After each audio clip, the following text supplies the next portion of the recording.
ਸਤਿ ਸ਼੍ਰੀ ਅਕਾਲ ਦੋਸਤੋ, ਜੇ ਤੁਸੀਂ ਜਾਣਨਾ ਚਾਹੁੰਦੇ ਹੋ ਕਿ ਤੁਸੀਂ ਆਪਣੇ ਘਰ ਦੇ ਵਿੱਚ ਬਿਨਾਂ ਕਿਸ਼ਤ ਦਿੱਤੇ 1 ਸਾਲ ਤੱਕ ਕਿੱਦਾਂ ਰਹਿ ਸਕਦੇ ਆ, ਵੀਡੀਓ ਨੂੰ ਐਂਡ ਤੱਕ ਜ਼ਰੂਰ ਦੇਖਿਓ। ਹਾਂਜੀ ਦੋਸਤੋ, ਮੈਂ ਅਮਰੀਕ ਸਿੰਘ ਕੈਲੀਫੋਰਨੀਆ ਤੋਂ। ਅੱਜ ਗੱਲ ਕਰਦੇ ਹਾਂ ਮੋਰਗੇਜ ਫੋਰਬੈਰੈਂਸ ਦੀ। ਕੇਅਰਸ ਐਕਟ ਜਦੋਂ ਮਾਰਚ ਮਹੀਨੇ ਵਿੱਚ ਪਾਸ ਹੁੰਦਾ ਵਾ, ਉਹਦੇ ਵਿੱਚ ਇਹ ਪ੍ਰੋਵੀਜ਼ਨ ਰੱਖੀ ਗਈ ਸੀਗੀ ਕਿ ਅਸੀਂ ਬਿਨਾਂ ਕਿਸੇ ਕੋਈ ਪ੍ਰੂਫ ਦਿੱਤਿਆਂ 6 ਮਹੀਨੇ ਤੱਕ ਆਪਣੀ ਕਿਸ਼ਤ ਜਿਹੜੀ ਆ ਉਹ ਦੇਣੀ ਬੰਦ ਕਰ ਸਕਦੇ ਹਾਂ ਅਤੇ ਉਹਨੂੰ ਅਸੀਂ ਹੋਰ 6 ਮਹੀਨਿਆਂ ਤੱਕ ਡਿਲੇ ਕਰ ਸਕਦੇ ਹਾਂ, ਮਤਲਬ ਕਿ 1 ਸਾਲ ਤੱਕ ਸਾਨੂੰ ਕਿਸ਼ਤ ਦੇਣ ਦੀ ਲੋੜ ਨਹੀਂ। ਇਸ ਚੀਜ਼ ਨੂੰ ਤੁਸੀਂ ਖੁਦ ਵੀ ਪੜ੍ਹ ਸਕਦੇ ਆ ਜੇ ਤੁਸੀਂ ਕੇਅਰਸ ਐਕਟ ਦਾ ਪੇਜ ਨੰਬਰ 210 ਅਤੇ 211, ਮੈਂ ਐਗਜ਼ੈਕਟਲੀ 210 ਪੇਜ ਤੋਂ ਪੜ੍ਹ ਕੇ ਦੱਸ ਦੇਣਾ ਤੁਹਾਨੂੰ। Upon receiving a request for forbearance from a borrower under subsection the server shall with no additional documentation required other than the borrower's attestation to a financial hardship caused by COVID-19. Page number 211. Emergency and with no fees, penalties or interest, the amount scheduled or calculated as if the borrower made all the contractual payment on time and in full under the terms of mortgage contract.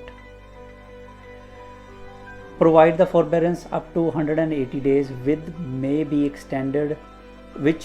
extended for an additional period of up to 180 days at the request of the borrowers.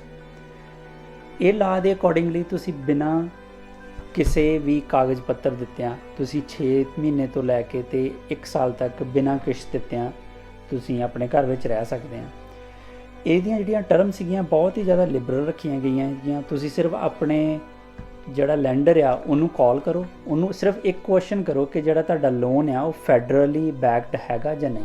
ਜੇ ਤੁਹਾਡਾ loan federally backed ਆ ਤੁਸੀਂ good ਆ, ਤੁਸੀਂ ਨਾਲ ਦੇ ਨਾਲ ਹੀ ਉਹਨਾਂ ਨੂੰ ਰਿਕੁਐਸਟ ਕਰ ਸਕਦੇ ਆ ਕਿ ਮੈਂ 6 ਮਹੀਨੇ ਦੇ ਲਈ ਜਾਂ 3 ਮਹੀਨੇ ਦੇ ਲਈ ਮੈਂ ਮੋਰਗੇਜ ਫੋਰਬੈਰੈਂਸ ਲੈਣਾ ਚਾਹੁੰਦਾ ਜਾਂ ਚਾਹੁੰਦੀ ਹਾਂ।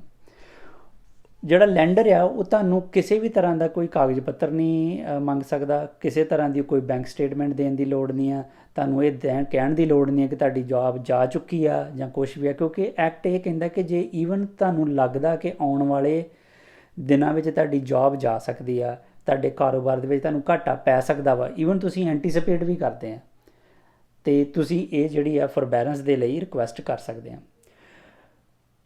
ਇਹਦੇ ਵਿੱਚ ਸਭ ਤੋਂ ਜ਼ਿਆਦਾ ਧਿਆਨ ਰੱਖਣ ਦੀ ਗੱਲ ਇਹ ਹੈ ਕਿ ਇਹਦੇ ਵਿੱਚ ਤੁਸੀਂ ਕੋਈ ਕਾਗਜ਼ ਪੱਤਰ ਸਾਈਨ ਨਹੀਂ ਕਰਨਾ, ਸਿਰਫ ਤੁਸੀਂ ਔਨਲਾਈਨ ਜਾ ਕੇ ਅਤੇ ਉਹਦੇ ਵਿੱਚ ਇੱਕ ਫਾਰਮ ਜਿਹੜਾ ਉਹ ਭਰ ਦੇਣਾ ਅਤੇ ਉਹਦੇ ਵਿੱਚ ਉਹਦੇ ਤੋਂ ਹੀ ਇਹ ਤੁਹਾਡਾ ਸਾਰਾ ਕੰਮ ਚੱਲ ਜਾਣਾ ਚਾਹੀਦਾ।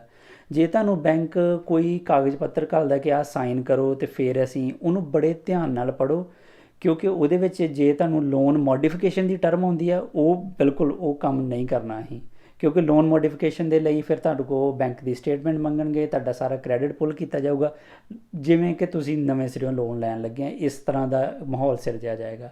ਇਸ ਕਰਕੇ ਸਿਰਫ ਅਤੇ ਸਿਰਫ ਮੋਰਗੇਜ ਫੋਰਬੈਰੈਂਸ ਦੇ ਉੱਪਰ ਧਿਆਨ ਦੇਣਾ ਵਾ। ਬਾਏ ਲਾਅ ਤੁਹਾਡਾ ਲੈਂਡਰ ਜੇ ਤੁਹਾਡਾ ਲੋਨ ਮੋਰਗੇਜ ਜਿਹੜਾ ਫੈਡਰਲੀ ਬੈਕਡ ਆ ਅਤੇ ਉਹ ਤੁਹਾਨੂੰ ਨਾ ਨਹੀਂ ਕਰ ਸਕਦਾ ਅਤੇ ਤੁਹਾਨੂੰ ਰੀਜ਼ਨ ਦੱਸਣ ਦੀ ਵੀ ਲੋੜ ਨਹੀਂ, ਅਤੇ ਤੁਸੀਂ 3 ਮਹੀਨੇ 6 ਮਹੀਨੇ ਜਾਂ 1 ਸਾਲ ਦੇ ਲਈ ਆਪਣੀ ਮੋਰਗੇਜ ਫੋਰਬੈਰੈਂਸ ਲੈ ਸਕਦੇ ਹਾਂ। ਹੁਣ ਜੇ ਫੋਰ ਐਗਜ਼ਾਮਪਲ ਮੰਨ ਕੇ ਚੱਲੋ ਕਿ ਤੁਹਾਡੀ $2000 ਕਿਸ਼ਤ ਆ ਘਰ ਦੀ ਜਿਹੜੀ ਤੁਸੀਂ ਦੇ ਰਹੇ ਆ, ਤੁਸੀਂ 12 ਮਹੀਨੇ ਦੀ ਮੋਰਗੇਜ ਫੋਰਬੈਰੈਂਸ ਲੈ ਲਈ, 12 ਦੂਣਾ 24,000 ਤੁਸੀਂ ਸੇਵ ਕਰ ਲਿਆ, ਅਤੇ ਸੇਵ ਕੀਤਾ ਪੈਸਾ ਜੇ ਤੁਸੀਂ ਕਿਤੇ ਇਨਵੈਸਟ ਕਰ ਦਿੰਦੇ ਆ ਉਹਦੀ ਐਵਰੇਜ 5 ਤੋਂ 7% ਉਹਦੀ ਰਿਟਰਨ ਤੁਸੀਂ ਦੇਖੋ ਅਤੇ ਆਉਂਦੇ 20 ਸਾਲਾਂ ਦੇ ਵਿੱਚ ਲਗਭਗ $65,000 ਬਣ ਜਾਂਦਾ। ਤੁਸੀਂ ਔਨਲਾਈਨ ਕੈਲਕੂਲੇਟਰ ਕਿਤੇ ਵੀ ਜਾ ਕੇ ਦੇਖ ਸਕਦੇ ਆ।